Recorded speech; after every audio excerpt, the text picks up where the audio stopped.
with accusations that the Syrian government had allegedly been behind the so-called Douma chemical attack on April the 7th. U.S. Defense Secretary Jim Mattis described the strikes as harder than the 2017 strikes on Shayrat military airfield. The Pentagon said that the U.S. and its allies had launched 105 missiles at the alleged chemical weapons facilities of the Assad government, and all of them had precisely hit their targets.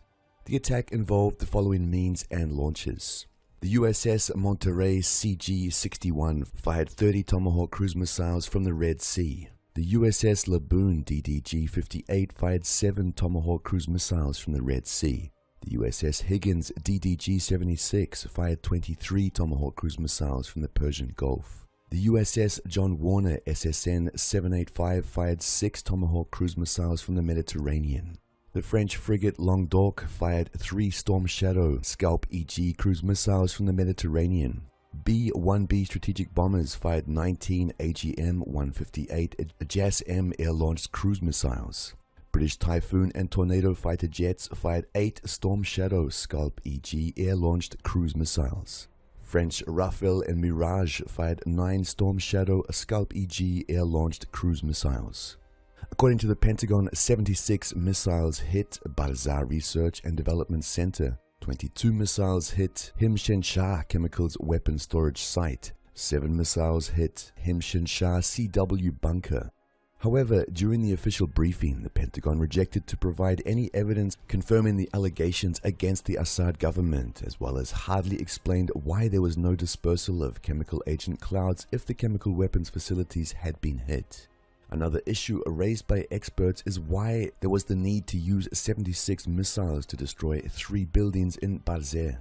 There is another side of the story. According to the Syrian Defense Ministry, most of the missiles launched by the US-led bloc had been intercepted. The Russian Defense Ministry provided more details by saying that Russia had not employed its air defense assets, but 71 missiles heading to 8 locations had been intercepted by the Syrian Air Defense Forces, or SADF.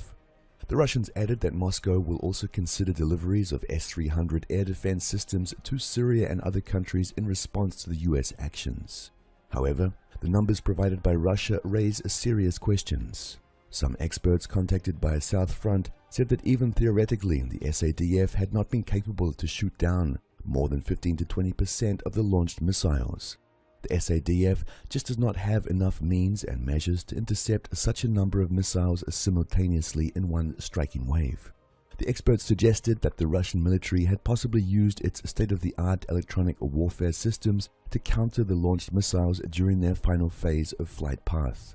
Another factor which highly likely contributed to the effectiveness of the Syrian countermeasures is that Russia had provided the Syrian military with operational data from its technical reconnaissance net, including satellites and other surveillance means. Likely, Iran had done a similar thing. Using tracking data, Russian-made air defense systems like S-125 and S-200 Buk and Kvadrat are capable of shooting down cruise missiles with a relatively high efficiency.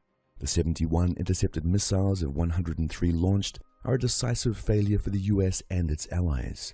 Some experts suggested that the 76 missile strikes on Balzar announced by the Pentagon could be an attempt to explain where all the missiles had gone.